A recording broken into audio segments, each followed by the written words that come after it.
صباح الخير. صباح الخير حكيم Zal, professeur Nzal. Donc, comme convenu, faire cette première conférence avec vous qui tourne sur le management de la santé, manager la santé au travail, de formation de l'école qui cherche à s'ouvrir à l'environnement socio-économique et à faire intervenir des spécialistes, des experts, des professeurs en dehors de l'école pour créer cette synergie entre l'université et l'environnement dans lequel elle se trouve, l'environnement socio-économique. Donc, je remercie le chef de département, Dr Hamdi Jalila, qui a mis tous les moyens à notre disposition pour pouvoir démarrer cette série de conférences. Je remercie aussi Anis Bey, qui est le responsable informatique, dont sa contribution a été importante pour la logistique de la conférence sous forme de visioconférence. Et puis, je remercie donc aussi monsieur le professeur Nazel qui a bien voulu contribuer, comme d'habitude, à l'enrichissement de la formation de nos étudiants à travers ces communications de haut niveau qui, j'espère, vont permettre à certains étudiants qui sont déjà sur des thématiques du management de la santé dans la COVID-19. Donc, on a déjà 2 groupes d'étudiants qui travaillent sur la gestion de la fonction formation au sein de l'entreprise publique à l'ère de la pandémie COVID-19, enjeux et défis. Et un autre groupe d'étudiants qui travaillent sur le management des risques et des crises concernant la pandémie COVID-19. Donc, voilà, Youssef Azgaoula, qui est déjà une étudiante qui travaille sur le management des risques à travers l'exemple de la pandémie COVID-19, elle est présente donc sur le webcam. Voilà, professeur Nizal, sans trop tarder, je vous laisse délivrer votre message à nos étudiants et j'espère que ça ne sera pas la dernière fois. On aura encore recours certainement à vos compétences et à vos connaissances à chaque fois que le besoin se fera sentir pour nos étudiants. Voilà, je vous remercie, professeur Nizal, encore une fois. Merci, monsieur. Merci, monsieur Lahlah, pour votre introduction et vos remerciements. Et donc, sans plus tarder, je vais aborder la problématique que vous m'avez demandé de débattre avec vos étudiants aujourd'hui. Je vais partager mon écran et bien sûr, donc, je demande à tous les participants d'éteindre leur micro pour ne pas donc qu'il y ait d'interférence.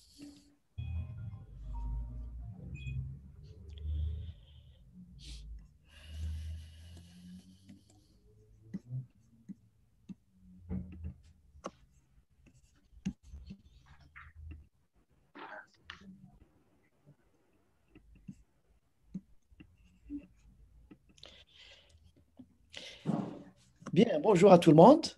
Aujourd'hui, donc, je vais voir avec vous les questions de gestion de la santé au travail, des soignants, et particulièrement des soignants, dans cette crise cette pandémie, cette crise générée par la pandémie COVID-19.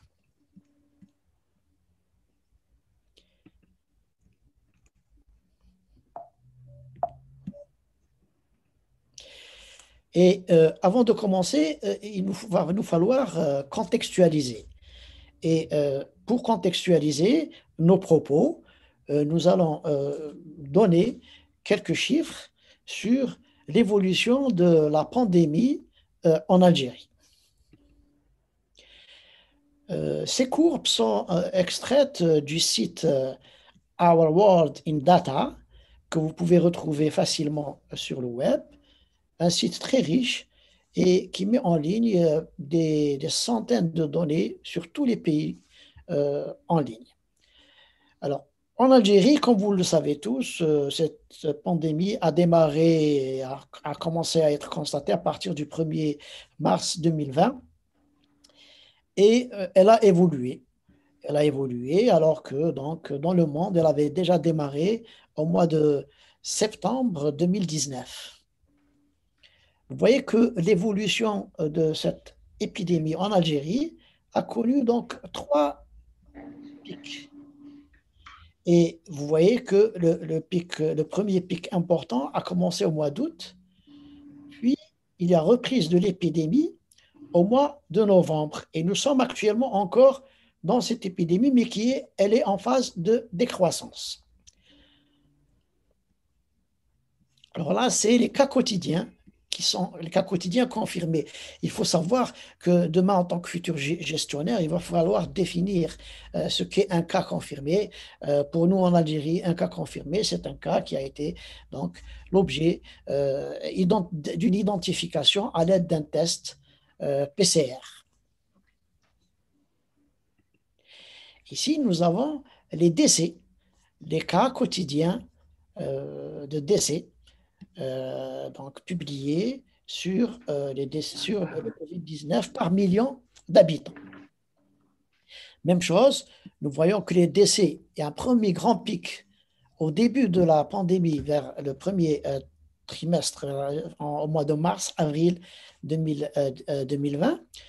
Ceci est dû au fait que le système de santé a été pris de court et n'était pas préparé à cette crise.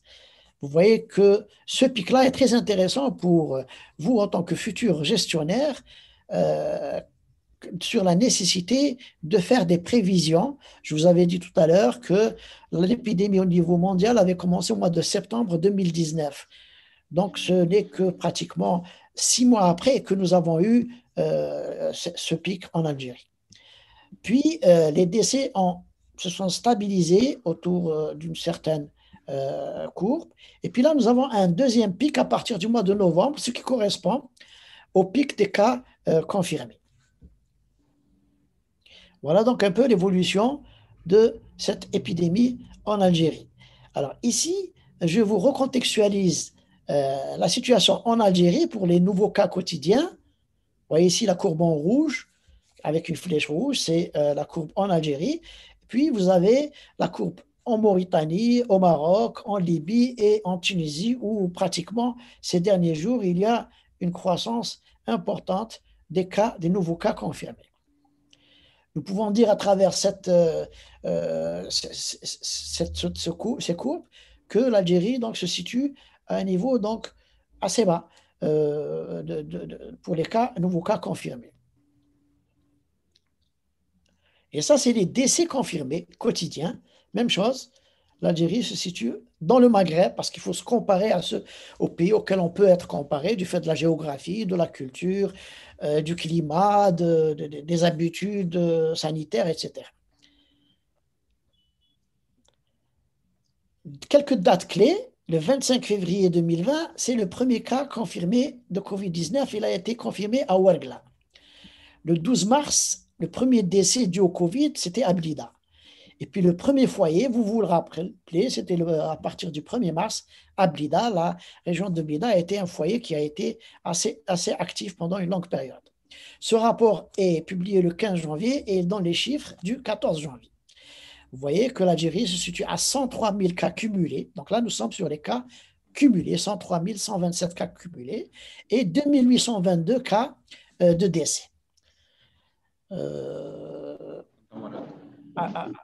Et en bas, là, nous avons les nouveaux cas, 267 nouveaux cas à la date du 14 janvier et 3 décès quotidiens à la date du 14 janvier. On retrouve les pics que nous avons signalés tout à l'heure. Et ici, en bleu, vous avez la courbe des cas sous traitement.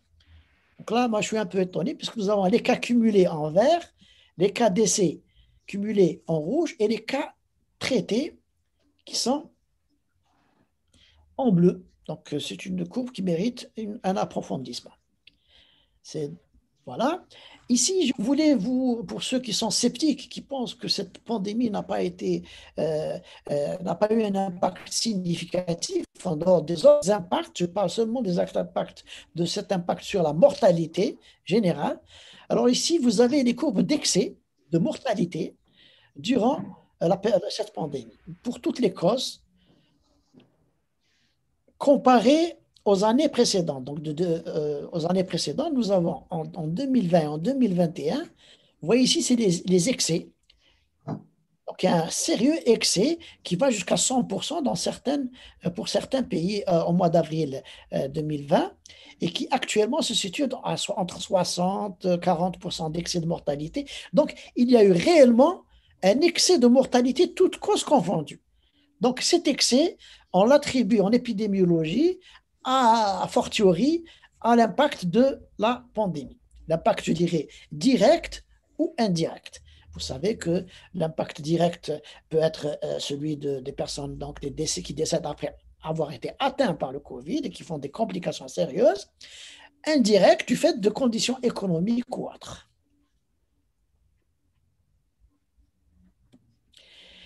Et comme nous l'avons vu tout à l'heure, nous allons aborder successivement les questions qui fâchent dans le secteur de la santé. Nous nous situons dans le secteur de la santé et je ne vais parler que du secteur de la santé.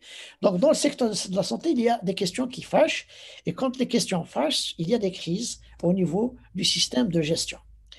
Ensuite, nous verrons l'aspect gérer la crise Covid-19 au milieu hospitalier dans le secteur de la santé. Puis, nous aborderons quels sont les outils et les méthodes dont disposent le gestionnaire, les managers, dont disposeront les futurs managers, comme vous le serez d'ici quelques années, pour gérer cette crise, ce type de crise épidémique. Et enfin, nous verrons à la fin les pistes d'amélioration, quelques pistes d'amélioration.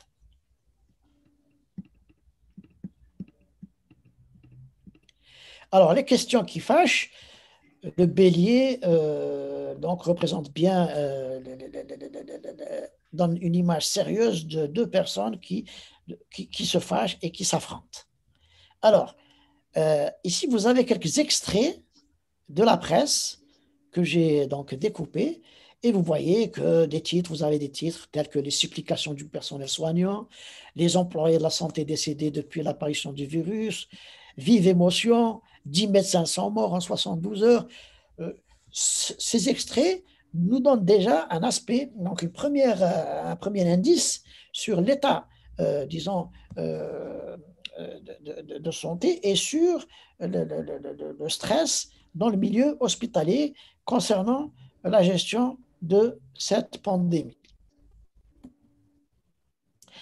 Alors, les chiffres manquants, ici, il est clair que nous ne retrouvons pas de chiffres à jour concernant la mortalité par Covid-19 dans le secteur de la santé et les infections et les affections qui concernent le personnel de la santé.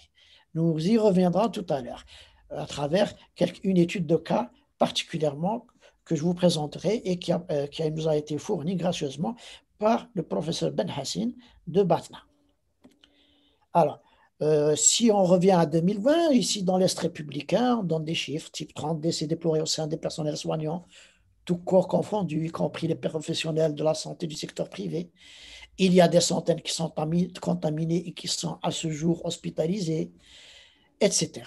Les décès, alors toujours dans la presse, en Italie, on avait à peu près 5,5 soignants qui sont décédés pour 100 décès. En rapport avec le Covid, avec 9 soignants contaminés pour 100 contaminations. En France, c'était en 2020, ces chiffres sont de 2020, un décès de personnel soignant pour 100 décès dans la population du fait du Covid. Et 22,8 soignants donc, contaminés sur 100 contaminations dans la population générale.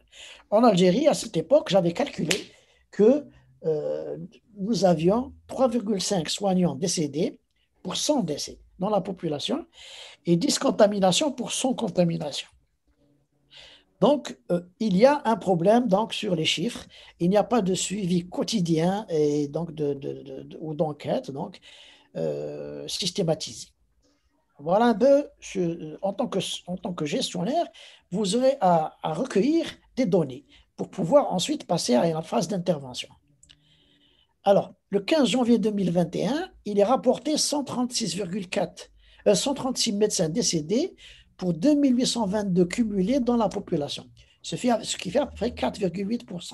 Donc, il s'agit de médecins, il ne s'agit pas de chiffres pour les soignants. Donc, nous n'avons pas les statistiques exactes pour les soignants. Donc, c'est pour vous dire que nous n'avons pas un suivi rigoureux de cet aspect de l'évolution de l'épidémie dans le personnel de la santé. Or, le personnel de la santé doit être considéré comme le front. C'est les personnes, c'est les professionnels qui interviennent directement pour mener la guerre contre le Covid.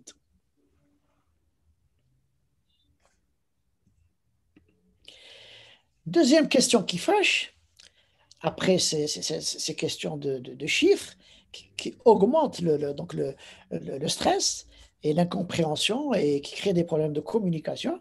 Le deuxième gros problème, c'est les équipements de protection individuelle. Donc, la question de la disponibilité des équipements de protection individuelle versus le port des équipements de protection individuelle.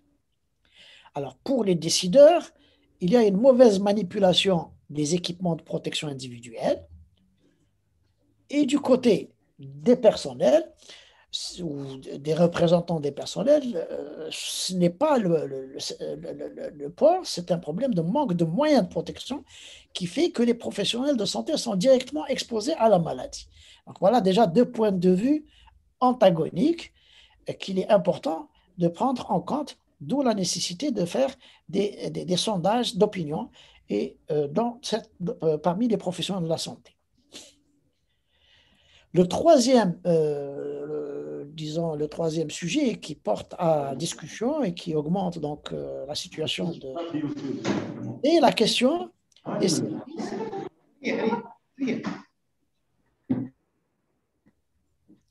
C'est la question des services qui sont à risque. Alors, dans la presse, nous avons collecté cette déclaration d'une infirmière qui dit que au sein du service Covid, on avait le matériel nécessaire, on était très protégés. Je ne me suis jamais senti en danger. En fait, lorsqu'elle parle du service Covid, c'est le service qui prend directement en charge les patients atteints de la maladie Covid et qui sont en situation de gravité. Là, nous avons une déclaration d'un médecin à la presse. Je me serais plus senti en danger dans un secteur où il n'y avait pas de Covid, car tout le monde peut être contaminé et les patients ne sont testés qu'après l'urgence. Donc, entre-temps, ils ont contacté plusieurs médecins, plusieurs infirmiers, sans qu'on soit sûr qu'ils ne soient pas contaminés. Donc, voilà un exemple, si vous voulez, Donc, finalement, le personnel soignant est plus stressé lorsqu'il n'est pas dans dans un service Covid. Donc, où ils ont moins d'équipements de protection. Alors, le quatrième point qui fâche, qui fâche sérieusement, c'est l'intérêt des symptômes pour le diagnostic de la maladie Covid.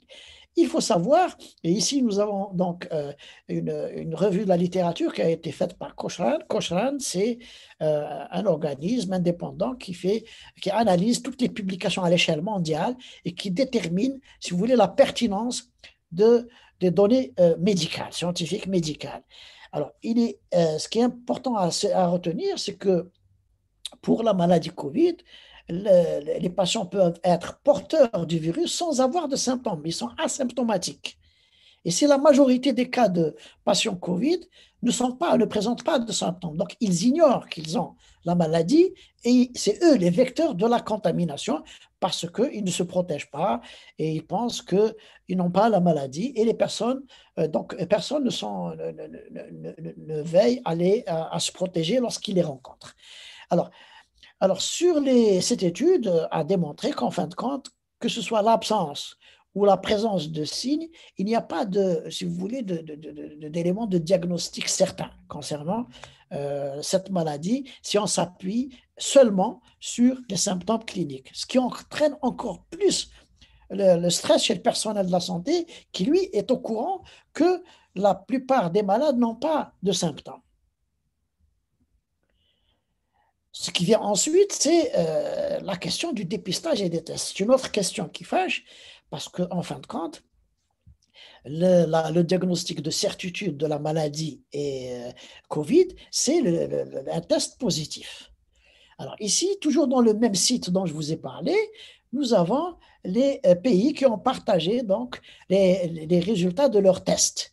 Et vous voyez les pays en rouge ou en orange, c'est le nombre de cas positifs par nombre de tests qui sont réalisés.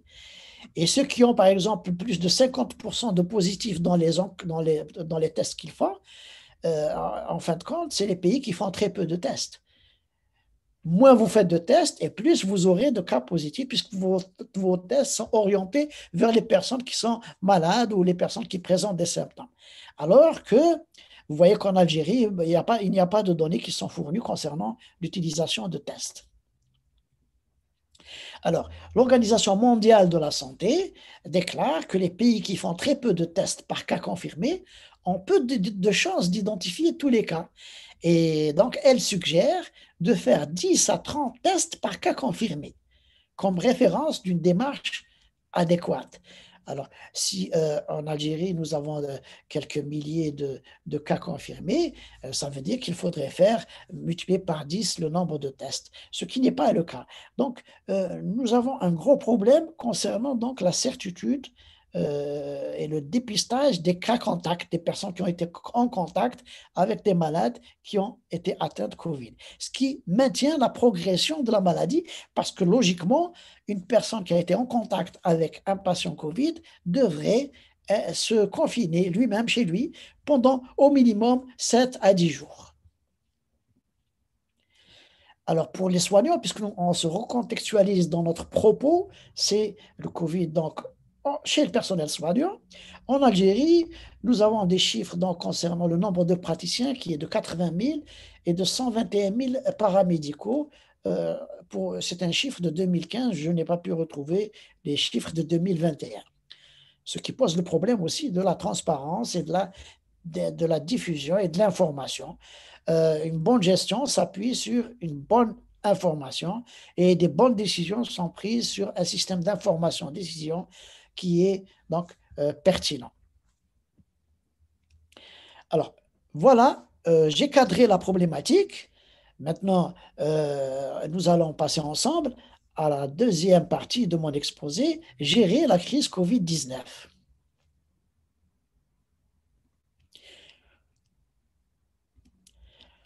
Alors, comme je l'ai dit tout à l'heure, la pandémie nous met dans une véritable situation de guerre. Quand vous voyez les impacts économiques, les milliers d'entreprises qui sont fermées, toute la société l'organisation de la société qui est bouleversée. Donc, pratiquement, c'est une situation de guerre. Et il faut savoir que concernant les crises, c'est en temps de paix que l'on prépare la guerre. C'est très important. Je le répète, c'est en temps de paix que l'on prépare la guerre. Et c'est pour ça qu'il y a beaucoup de disciplines scientifiques qui se développent, telles que la projective, la prospective. Et quand je vous disais qu'en septembre, déjà, les premiers cas étaient apparus donc, dans le monde concernant la Covid, la crise aurait dû être déjà gérée au niveau des établissements et des entreprises déjà dès le mois de septembre. En Algérie, il y a eu donc, et ça c'est intéressant, un plan de riposte qui a été rédigé par le ministère de la Santé dès le mois de janvier. Déjà, donc, au moins 2 mois avant le démarrage de l'épidémie. Alors, ce plan de riposte aborde tous les aspects, que ce soit les aspects logistiques, les aspects de dépistage, de diagnostic, de traitement, d'organisation du secteur de la santé. Et il est accompagné d'un plan de communication avec un suivi. Donc, il est parfaitement fait. Voilà pour ce qui est donc d'une réponse, disons, institutionnelle au niveau du ministère. Au niveau des établissements, ce qu'il faut savoir, c'est que le premier problème qui va se poser aux gestionnaires de la santé, c'est la gestion des flux. Il y a des dizaines de flux qui sont en interaction avec l'établissement de santé. Vous pouvez aller du fournisseur qui va ramener chaque matin les produits alimentaires pour la cuisine, jusqu'aux visiteurs qui vont rendre visite à leurs patients, les patients qui viennent faire leurs consultations, etc. Donc, les médicaments qui doivent circuler à l'intérieur des services, c'est une véritable situation de flux, gestion de flux très complexe qui doit être mise en place par des gestionnaires chevronnés, compétents et qui doivent préparer toutes les situations. Alors imaginez la gestion des flux lorsque nous sommes en face d'un établissement qui est en face d'une épidémie et qui en même temps n'a pas toutes les compétences nécessaires pour gérer ces flux et parfois tous les moyens. L'autre aspect, à côté de la gestion des flux, c'est le plan de continuité du service. Effectivement, un établissement de santé reçoit des patients de toutes les disciplines, de l'endocrino, la gynéco, il y a les accouchements, la cancérologie, la chirurgie, les personnes qui sont en situation d'urgence. Il faut assurer une continuité. Or, là, nous sommes en situation où, d'une part, vous allez réorganiser votre établissement pour mobiliser les effectifs pour la prise en charge de la maladie Covid. Donc, ça a été fait. Et donc, vous allez dégarnir par ailleurs. Et donc, malgré tout, vous devez assurer une continuité du service, au moins à minima. Et donc, il y a eu organisation en brigade avec horaires étudiés, annulation de congés, on s'est appuyé sur le volontariat, les gestionnaires se sont appuyés sur le volontariat, sur la solidarité et la flexibilité des services. Ça aussi, donc, un plan de continuité de service nécessite un gestionnaire et des gestionnaires qui font donc ce plan et qui le suivent. Les autres aspects qui ont impacté, si vous voulez, les établissements, c'est l'organisation, le problème de l'organisation du circuit des patients. Effectivement, le patient doit arriver, il doit être consulté, parfois il doit faire des bilans, il doit être hospitalisé, il doit faire une radiologie, etc., etc., etc. Voilà, donc le circuit des patients est important. Il y a la réalisation des tâches d'hygiène durant des plages horaires étudiées. L'hygiène est un gros problème à l'hôpital puisque ce n'est pas une hygiène simple, c'est une hygiène compliquée, complexe. Il y a des produits à incinérer, il y a un tri à faire. Il y a l'organisation des rituels de prise en charge des patients décédés, qui est très particulière chez nous, avec tout son cortège, puisqu'il y a les parents qui accompagnent et qui veulent reprendre les dépouilles de leurs parents, alors qu'un patient Covid nécessite certaines règles particulières de prise en charge, un patient décédé. Il y a l'organisation des lieux et des horaires de distribution des repas pour les salariés de l'hôpital qui sont de garde, pour les malades. Il y a l'organisation des horaires de repos pour les équipes qui travaillent en 3x8, en 2x8, en brigade. Il y a la nécessité de mettre à disposition des vestiaires et des douches avec de l'eau à volonté, des détergents, des moyens donc pour se changer, des vêtements, etc. Il y a l'isolement des activités les plus exposantes qui posent techniquement des problèmes très complexes. Et il y a la gestion des équipements de protection individuelle. Nous y reviendrons. À côté de cela, nous avons, en fonction de l'évolution de l'épidémie, vous avez vu qu'il y a des pics et des creux, donc des plans de déconfinement qui doivent être faits dans les entreprises. Alors, ce dispositif d'accompagnement est adossé à un arsenal juridique, nous y reviendrons. Et dans ce cadre, des organismes comme l'INPRP, l'inspection du travail, les comités d'hygiène et de sécurité à l'intérieur des entreprises, les partenaires sociaux, enfin, tous les partenaires donc, doivent gérer ces plans de déconfinement parce qu'il y a aussi des mesures à prendre lorsque vous réintroduisez des salariés qui étaient à un moment donné éloignés.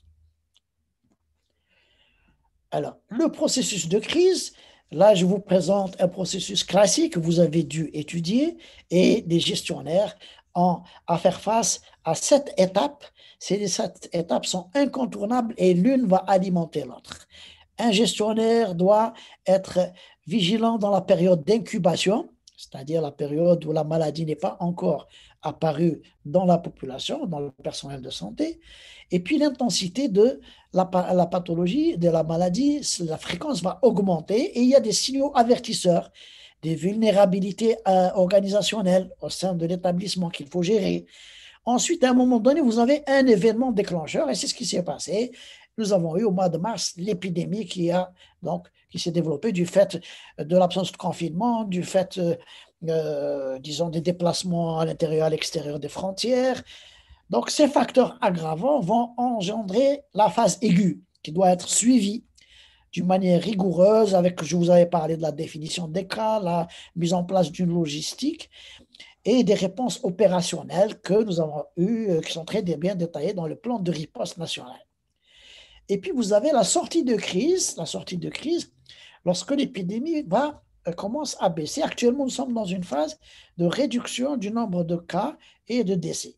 Donc, nous sommes dans une sortie de crise sans être une sortie définitive, puisque ce n'est que la deuxième vague, surtout que maintenant, nous avons affaire aux variants du coronavirus. Nous avons plusieurs variants, le variant britannique, le variant d'Afrique du Sud, et il y a d'autres variants, en fait. Le nom que l'on donne aux variants, c'est le nom du pays qui les a, disons, identifiés et caractérisés en faisant donc le génome de ces virus. Tous les pays ne sont pas armés pour faire donc ces tests de détermination des variants du coronavirus, encore moins chez nous. C'est pour cela que nous, en Algérie, nous devons être très vigilants quant à cette question d'ouverture des frontières, parce qu'il est possible que si ce variant pénètre en Algérie, sachant qu'il est très contaminant et qu'il touche plutôt d'une manière intensive la population jeune, nous risquons d'avoir un troisième pic. Alors, une fois qu'il y a une première sortie de crise, du moins une première vague, nous allons voir, il faut le retour d'expérience. En tant que gestionnaire, le retour d'expérience est extrêmement important. Cela veut dire que les équipes qui ont géré la situation doivent se réunir et rédiger donc les points faibles, les points forts et mettre en place un plan disons, de réajustement. Vous voyez que c'est des réajustements managériaux et c'est l'étape numéro 7. La crise, comme je vous l'avais dit tout à l'heure, a plusieurs impacts. Il y a l'impact médiatique. La presse, la télévision, les journaux, les réseaux sociaux s'emparent surtout de ces situations morbides et mortelles. Donc, en général, il y a des gens qui se complaisent à vendre, si vous voulez, ce type d'informations parce que l'être humain est très sensible aux situations morbides et mortelles. Et de ce fait, il y a des courants, disons, négationnistes dans le monde qui remettent en cause l'existence même de la maladie. Alors, je vous avais montré l'excès de mortalité dans différents pays développés. Hein. Nous n'avons pas les chiffres dans les pays sous-développés parce que nous n'avons pas un suivi de la mortalité au quotidien. Il y a un impact, donc il faut gérer sur le plan médiatique, il y a un impact juridique. Nous verrons tout à l'heure que l'Algérie a mis en place un arsenal juridique très riche. L'impact humain et social, en dehors de l'aspect de désorganisation sociale, il y a les décès, les handicapés, les coûts de la maladie, et les familles qui sont exposées. Il y a l'impact technique, puisque au fur et à mesure de l'évolution de la maladie, il faut mettre à jour et ramener les équipements techniques, la technologie la plus récente. Il y a les aspects éthiques, puisque dans certaines situations où les hôpitaux, pas seulement chez nous, dans le monde, les hôpitaux ont été dépassés, les équipes ont été soignants, ont été obligés de choisir qui peut être oxygéné en priorité. Et nous avons eu chez nous la crise de l'oxygène, vous vous en rappelez. Il y a des impacts politiques et institutionnels. Les institutions et le système politique ne peuvent pas échapper, si vous voulez, aux crises de ce type-là. Et il doit s'adapter. Et il y a l'impact économique. Je vous avais parlé des multiples entreprises qui ont été en faillite. Nous n'avons pas encore un état des lieux sérieux, réel, sur le désastre économique qu'a engendré cette pandémie en Algérie. Voilà donc pour le deuxième aspect de gestion de la crise. Je vais aborder avec vous les outils et les méthodes face aux risques. Alors maintenant, vous êtes gestionnaire, vous de futurs gestionnaires, vous devez être au fait qu'il existe. Vous avez des instruments de gestion qui vous permettent de faire face à ce type de crise. Alors, lorsque nous sommes dans une situation d'épidémie, la première chose qu'il faut faire, c'est un programme d'identification et d'évaluation des risques. Identifier et évaluer. C'est le premier aspect. Pour identifier et évaluer, nous avons plusieurs outils. Le premier que vous voyez ici à gauche, c'est les inspections. Les équipes de santé vont être amenées à faire des inspections dans les services, dans leurs propres services de chirurgie, de gastro-entérologie, dans les urgences, pour voir quels sont les risques et comment ils se présentent. Ces risques vont concerner l'individu, l'environnement, les tâches, le matériel, l'organisation, et avec des checklists, nous allons donc recenser toutes les situations dangereuses, toutes les situations dangereuses. Une fois que nous avons fait ces inspections, nous allons identifier des tâches critiques. Les tâches critiques, c'est très important parce que c'est les tâches qui exposent le plus le soignant, l'infirmier et le médecin à l'exposition donc au coronavirus. Donc, nous allons, par exemple, les tâches d'intubation en réanimation, les tâches d'intervention en urgence dans le ramassage et le transport de quelqu'un qui fait une crise d'asphyxie. Ces situations sont des tâches critiques, elles doivent être analysées. Et il y a des techniques d'analyse de ces tâches.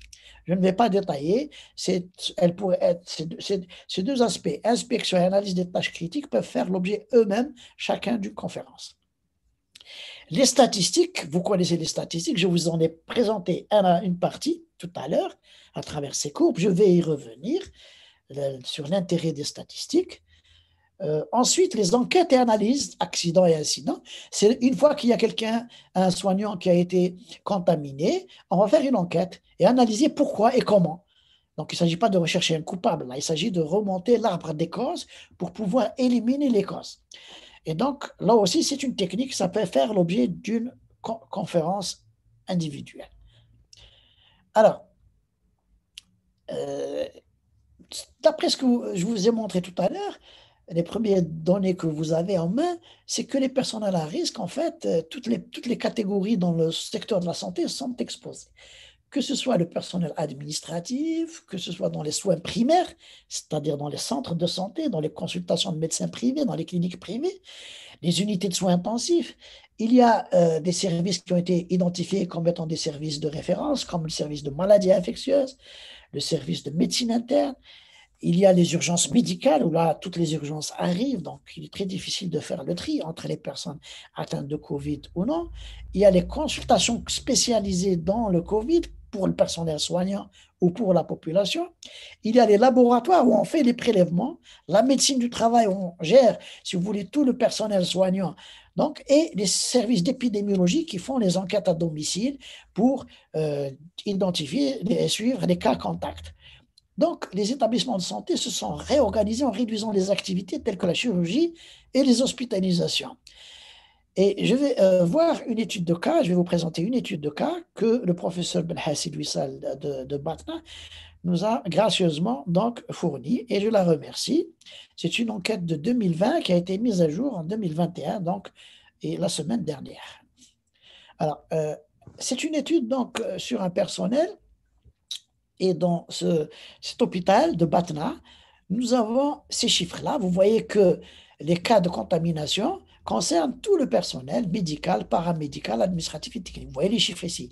31% du personnel médical, presque 40% du personnel paramédical, 28% du personnel administratif et 23%, presque 24% du personnel technique. Quand je dis technique, c'est les femmes de ménage, les ouvriers qui vont réparer les lavabos, les ingénieurs qui vont réparer les équipements médicaux. Donc, au total, 798 cas infectés sur toute l'année 2020, ce qui correspond à un tiers, 33,31% de l'ensemble du personnel de cet hôpital. Et vous voyez que ici, vous avez la courbe ici, et vous avez ici le total, et même chose ici. C'est quand même un tiers, c'est 1 sur 3 des professions de la santé. C'est comme si vous avez une armée, et dans cette armée, vous avez un tiers de l'effectif de l'armée qui, à un moment donné, en une année, est mis hors service. Parce que ces personnes qui ont été contaminées ne vont pas être réaffectées, ne pourront pas être réaffectées pour la prise en charge des patients Covid, et certaines ont des complications.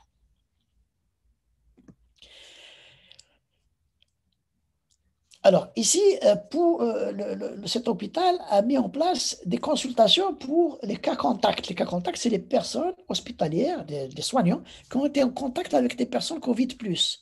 Alors, elles ont été en contact avec des personnes Covid+, soit en milieu extra-hospitalier, vous avez ici donc 752 consultations, et soit au milieu hospitalier, 1080. Donc, plus de la moitié donc, ont été contaminés, ont été en contact, pas nécessairement contaminés, avec des personnes qui étaient hospitalisées. Et 41% ont été contaminés en dehors de l'hôpital. Donc, c'est quand même un chiffre important, un indicateur important de suivi, si vous voulez, de l'épidémiologie du COVID, de la COVID-19. Alors, parmi les personnes infectées, et les personnes qui ont été en contact, vous voyez ici que la majorité n'avait pas d'équipement de protection individuelle. 48% n'avaient pas de masque. Et 31% avaient seulement un masque chirurgical, sachant que le masque chirurgical, actuellement, les spécialistes, les scientifiques, excluent pratiquement ce moyen de protection lorsqu'il s'agit du personnel soignant. Donc, au total, 79% des personnes qui ont été en contact avec un patient COVID, eh bien, n'étaient pas protégées ou étaient mal protégées. Alors, ici, nous avons les scénarios, comment s'est effectué, si vous voulez, ce contact. Vous voyez ici que les contacts se sont faits par contact étroit avec les personnes en ambulatoire, avec des patients en ambulatoire, ou bien des contacts étroits avec des personnes qui ont été hospitalisées. Et vous voyez qu'il y a différents scénarios qui sont impliqués dans la survenue de cette exposition. Parce que pour nous, la prévention, c'est d'abord d'éviter l'exposition à travers l'analyse des situations et en particulier des résultats de ce type de consultation. Donc, mettre en place des modes d'intervention qui sont adaptés à ce type de résultats. Alors, cette équipe de Batna, donc, avec le professeur Benhassine, ont évalué le risque et vous voyez que les contaminations, que les contacts se sont faits donc, dans des situations où le risque est évalué à absent et faible, dans pratiquement 57% des situations. Par contre, un risque élevé, pratiquement du 45% de situations où le risque est moyen ou élevé, moyen ou fort. Donc, c'est important de dire que malgré tout, les précautions d'usage et les mesures préventives nécessitent donc un suivi plus rigoureux. Alors, voilà, nous avons terminé avec cette étude de cas. Ça nous donne une idée de ce qui se passe. 1 sur 3 du personnel hospitalier est infecté. Plus de 70% ne sont pas protégés. Des scénarios où il y a un risque moyen et fort. Donc là, nous voyons que nous gérons très mal la situation. Je pense que cet hôpital n'est pas particulier. C'est pratiquement ce qui se passe dans l'ensemble des établissements hospitaliers. Alors, une fois que nous avons fait les programmes d'identification et d'évaluation, ce qu'il faut faire, c'est les programmes d'intervention. Il faut intervenir. Intervenir pourquoi? Intervenir pour éliminer, réduire le danger. Alors, l'intervention peut se faire à la source du danger, nous allons le voir tout à l'heure, entre la source et les personnes, c'est-à-dire, alors à la source du danger, ici, c'est le malade ou la personne asymptomatique ou symptomatique qui transporte le virus. Entre la source et les personnes, c'est tout ce que nous pouvons mettre entre le patient malade et le soignant, puisque nous restons dans notre contexte, l'infirmier, le médecin, l'administratif, nous venons de le voir, le personnel technique. Qu'est-ce que nous pouvons leur proposer comme moyen d'intervention entre le malade et eux pour qu'ils ne puissent pas être contaminés? Et puis, les programmes d'intervention auprès des personnes, c'est-à-dire auprès des soignants eux-mêmes. Et vous voyez que l'efficacité, c'est une pyramide à l'envers dans les modes d'intervention. L'efficacité celle qui donne le plus, les meilleurs résultats, c'est l'intervention à la source du danger. Ensuite vient celle qui vient entre la source et les personnes. Et enfin, une efficacité minimale dans l'intervention auprès de la source. Or, nous allons voir que dans nos établissements, l'essentiel est mis sur les interventions auprès des personnes ou entre la source et les personnes dans moindre mesure. Nous allons y revenir. Quand on veut choisir un mode d'intervention, vous, en tant que gestionnaire, je pense que vous connaissez ces critères, vous ne pouvez pas choisir un mode d'intervention qui contredit la loi. Par exemple, vous ne pouvez pas mettre en circulation dans votre établissement ou là-dedans, au niveau de la population, un médicament qui n'est pas autorisé dont l'autorisation de mise sur le marché n'est pas faite, par exemple, ou un équipement de protection individuelle qui n'est pas conforme à la réglementation. Il y a le critère d'efficacité. Effectivement, donc là, il faut faire des études épidémiologiques pour voir si le mode d'intervention que vous proposez a une efficacité en calculant des rapports de code, des risques relatifs, etc. Il y a le critère d'impact. Donc, il faudrait que votre moyen d'intervention que vous proposez ait un impact intéressant et qui concerne une bonne partie de la population. Ensuite, un critère de stabilité. Il ne faut pas que votre moyen d'intervention soit, disons, efficace pendant un mois et puis le mois d'après, il ne l'est plus. Le mois d'après, il ne l'est plus. Enfin, il y a le critère de coût. Et oui, si vous devez mettre un moyen d'intervention qui coûte 100 fois ou 10 fois plus cher que la maladie elle-même, je pense que vous aurez très peu de succès dans votre intervention. Il y a d'autres critères, le critère d'acceptabilité, etc. Je ne détaillerai pas. Donc, vous voyez que c'est des techniques, il y a des instruments, et c'est des instruments de gestion. Alors, l'intervention à la source, nous avons dit que c'est la meilleure. Et c'est ce qu'il faut privilégier. Tout d'abord, le dépistage. Oui, le dépistage des cas contacts. Très important. Nous avons vu que pour un cas contact, il faut en dépister 10 à 30 pour pouvoir prévenir la contamination, les informer, qu'ils se confinent, qu'ils mettent leur masque, etc. Le deuxième meilleur moyen d'éliminer le virus C, au niveau chez le malade, c'est le traitement. Et là, il faut savoir qu'il y a eu une évolution spectaculaire du traitement des patients Covid compliqués entre 2020 et la fin 2020 et 2021. Donc là, la maladie est mieux connue et les équipes sont mieux rodées, les médicaments sont plus disponibles. Donc c'est une façon de tarir, si vous voulez, et d'éviter les décès des patients. Et enfin, il y a la vaccination. Et là, je pense que c'est un grand espoir pour l'humanité. C'est la disponibilité des vaccins. Nous y reviendrons parce que le fait de se vacciner va permettre d'empêcher la maladie. Si vous êtes vacciné, vous ne ferez pas une maladie, même si vous êtes contaminé, vous êtes porteur du virus, vous êtes contaminé par le virus, vous ne ferez pas la maladie, une maladie aussi grave que celui qui n'est pas vacciné. Voilà. Donc, est-ce que le vaccin empêche la transmission? Les spécialistes ne sont pas encore. Donc, d'accord on n'a pas encore les résultats. Cela veut dire qu'il faut continuer à mettre les masques, de garder la distanciation et donc d'éviter de se laver les mains, etc. Voilà donc pour l'intervention à la source. Nous avons dit que c'est la plus efficace et elle va se développer. Ici, nous avons tout un ensemble de classes de médicaments qui sont utilisés contre la COVID-19. Quelques-uns, des antiviraux, antibiotiques, etc., corticostéroïdes. Je ne développais pas les antithromboses, donc voilà. C'est avec le pourcentage d'utilisation. Je ne détaillerai pas. Voilà. Par contre, cela veut dire que ces médicaments doivent être disponibles. Donc, le gestionnaire, il y a toute la gestion de la pharmacie, les importations, le stockage, la distribution, etc., qui doivent être pris en charge. Il y a les vaccins. Voilà, il y a plusieurs types de vaccins.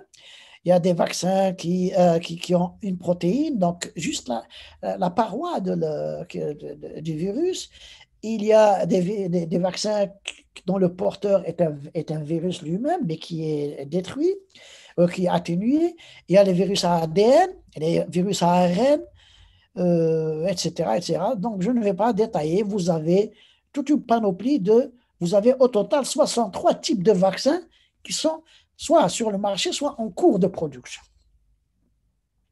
Donc, il va y avoir une évolution sérieuse dans la production de ces vaccins et j'espère que nous allons atteindre des taux de vaccination importants dans les établissements de santé parce que cela nous permettra de maîtriser, au moins dans le secteur de la santé, si vous voulez, nous avons déjà un salarié sur 3 qui est mis de côté et donc il ne faudrait pas que les 2 autres tiers soient infectés.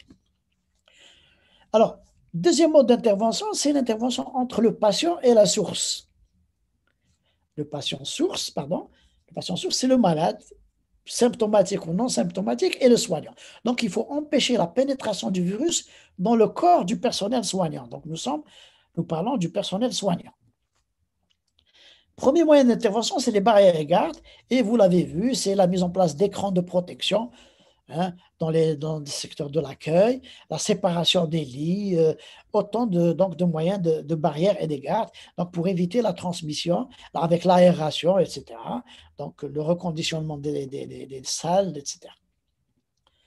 Vous avez la mise en place de procédures et là, en tant que gestionnaire, vous allez être très habitué à la question des procédures, que ce soit des procédures financières ou des procédures d'achat, ou que ce soit des procédures. Ici, nous avons une procédure de transport en radiologie. Ces procédures doivent être rédigées. Vous devez faire participer les équipes du terrain dans la rédaction de ces procédures. Et il y a une formation sur ces procédures et les moyens pour appliquer ces procédures doivent être définis. Et donc, vous aurez un registre de procédures. Et donc, selon les spécialités, selon les situations, donc, vous avez des procédures, des instructions, des avis. Donc, c'est tout un ensemble un système d'information et de documentation que vous aurez mis en place dans le cadre du système de management de la qualité de vos services. Un autre aspect que vous devez gérer entre les personnes sources, entre les malades et les soignants, c'est les équipements de protection individuelle. On en a parlé tout à l'heure. Il faudra mettre en place une nomenclature des équipements de protection individuelle. Ça veut dire que pour chaque poste de travail, vous devez définir tous les équipements de protection individuelle qu'il doit porter.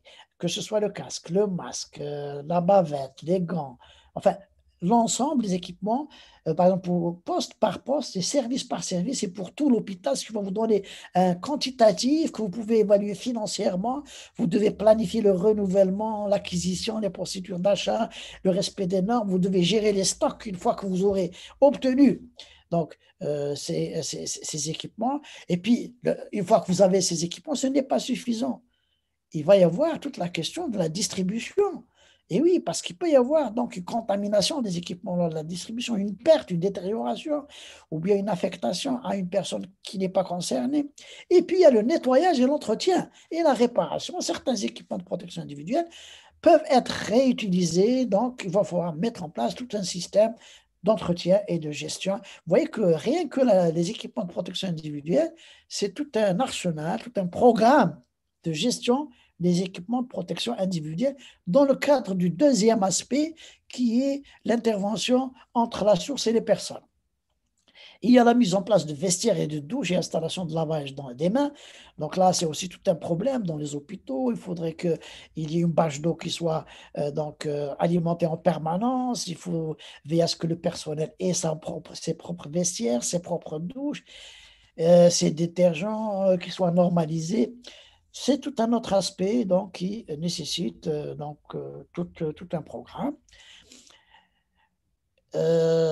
Autre aspect donc, entre la source et les personnes, c'est l'intervention sur l'environnement du soignant, c'est-à-dire sur les postes de travail, les instruments qu'il utilise, les équipements qu'il utilise. Par exemple, nous avons une entreprise qui s'appelle Leni qui fait des équipements médicaux qui donc peut intervenir. Il y a l'entretien préventif des équipements utilisés. Imaginez que vous êtes en réanimation et que vous avez un insufflateur qui tombe en panne parce qu'il n'a pas fait son entretien préventif. Donc, il faut faire un programme d'entretien préventif annuel donc, de tous les équipements sensibles dans un hôpital. Il y a la modification des outils, donc là c'est dans l'aspect conception et modification des matériaux et des matières, et il y a la question de la modification des procédés. Je ne détaillerai pas, c'est des aspects techniques, chacun d'eux peut faire l'objet de toute une conférence. Et puis enfin, dans l'organisation du travail, toujours entre les personnes soignants, le personnel soignant et les malades, c'est l'organisation du travail. Toutes les personnes dont vous n'avez pas besoin d'une présence physique à l'hôpital doivent être éloignées. Ils peuvent faire le télétravail. Et donc, vous allez voir que c'est toute une autre organisation qui va être mise en place à travers à travers le télétravail.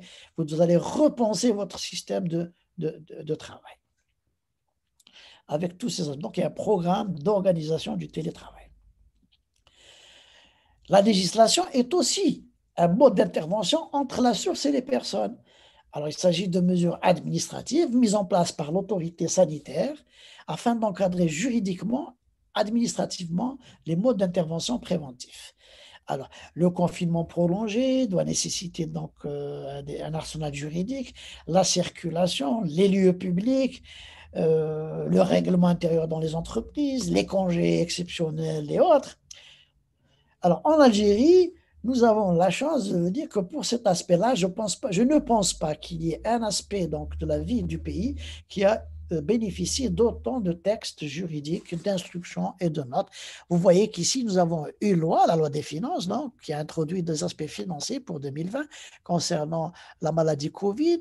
Il y a eu 34 décrets, 5 arrêtés du 19 mars 2020 au 14 janvier 2021. Et parmi les instructions et les notes, à côté du plan de préparation et de riposte donc à la maladie Covid, nous avons eu 24 instructions qui concernent la prise en charge, l'organisation et le public, et 31 notes qui est la même chose, qui concerne la prise en charge, l'organisation, le milieu de travail et le public. Donc, un véritable arsenal juridique, voilà, concernant cette. Je mettrai le lien vers ce document à la fin sur YouTube, donc en dessous de la vidéo. Alors, maintenant, nous arrivons au troisième mode d'intervention. Nous avons dit que c'était le moins efficace. Ça ne veut pas dire qu'il n'est pas nécessaire. Il est aussi important. Mais l'efficacité, s'il est seul, donc, est très faible. Il faut le combiner avec les deux autres. Alors, l'intervention humaine, d'abord la formation. Il faut former, parce qu'il faut savoir que le personnel, lorsqu'il n'est pas formé aux situations d'urgence, donc il perd donc ses compétences. Il faut donc faire des mises à jour, il faut donner des fiches pratiques d'information, il faut senioriser, c'est-à-dire les tâches les plus complexes doivent être affectées aux personnels qui sont les plus compétentes. Et enfin, il faut un programme d'incitatifs positifs ou négatifs. Alors, des incitatifs positifs, par exemple, congés spéciaux, un cadre de retraite particulier pour le personnel soignant, des primes, donner des diplômes, des médailles. Tout ça, c'est intéressant et ça encourage, ça permet de remotiver le personnel. Il peut y avoir aussi un système d'incitatifs négatifs. Cela veut dire qu'il faut bien sûr lutter contre l'absentéisme. Et donc là, on peut travailler sur les primes et autres. Mais il faut savoir qu'il faut privilégier les incitatifs positifs. Alors, la surveillance médicale est aussi une intervention auprès des personnes. Donc, c'est la médecine du travail qui s'en occupe. Il y a une surveillance médicale, ça veut dire avec les visites médicales particulières. Je ne détaillerai pas. Il y a une surveillance biologique lorsqu'il y a des tests, des analyses à faire. Une surveillance radiologique du personnel lorsqu'il faut pour la COVID-19 donc faire un diagnostic de complications. Et il y a donc des analyses épidémiologiques, une surveillance épidémiologique, des enquêtes épidémiologiques et une surveillance psychologique, parce qu'il faut savoir que le personnel de santé est très impacté sur le plan psychologique et il mérite donc une attention particulière. Un autre aspect, donc pour terminer cet aspect d'intervention à la source, il faut reconnaître la maladie Covid en tant que maladie professionnelle, ce qui n'est pas le cas en Algérie, alors que plusieurs autres pays ont reconnu cette affection comme étant maladie professionnelle pour le personnel soignant et peut-être aussi pour certains corps particuliers qui sont directement exposés à cette affection. Je vais terminer par les pistes d'amélioration. Nous allons voir ensemble les pistes d'amélioration.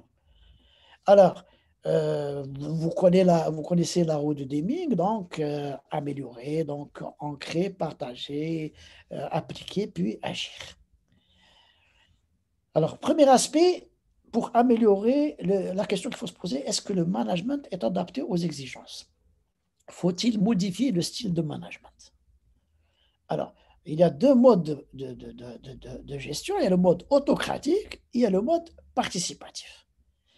Alors, je ne détaillerai pas puisqu'il est clair que le mode participatif a prouvé son efficacité de par le monde dans toutes les entreprises, dans tous les pays où le mode participatif est appliqué.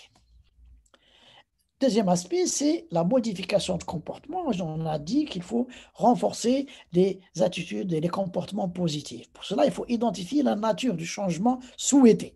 Ici, c'est le respect des programmes de prévention au milieu hospitalier. Donc, il faut ensuite construire un plan d'action. On vous a donné quelques outils à utiliser.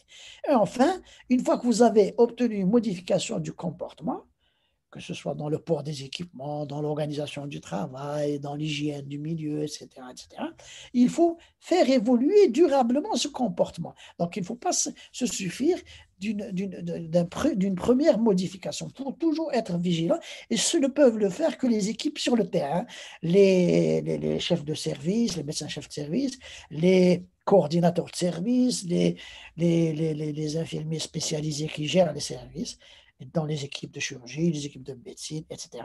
Et surtout, cette modification de comportement va ramener la confiance. Il faut rétablir la confiance dans nos établissements et dans nos entreprises pour pouvoir développer donc, des programmes de prévention. En conclusion, ce que je voudrais attirer votre attention sur le fait que l'épidémie est encore devant nous.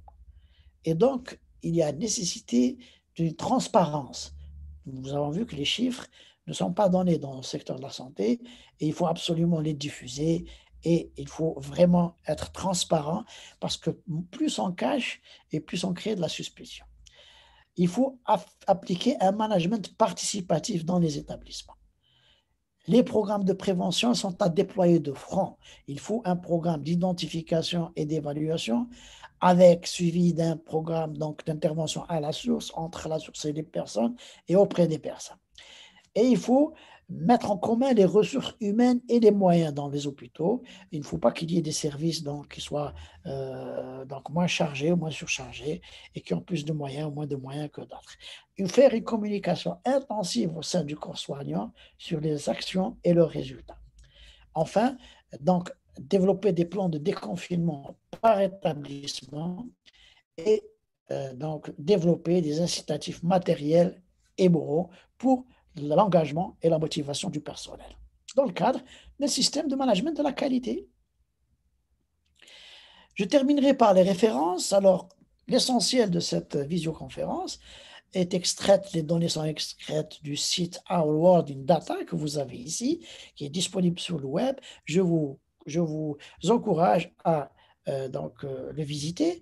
Vous avez le site du secrétariat du gouvernement général en Algérie, le journal officiel, qui est très riche en matière. Il suffit dans la rubrique rechercher de mettre COVID-19 et vous avez tous les textes.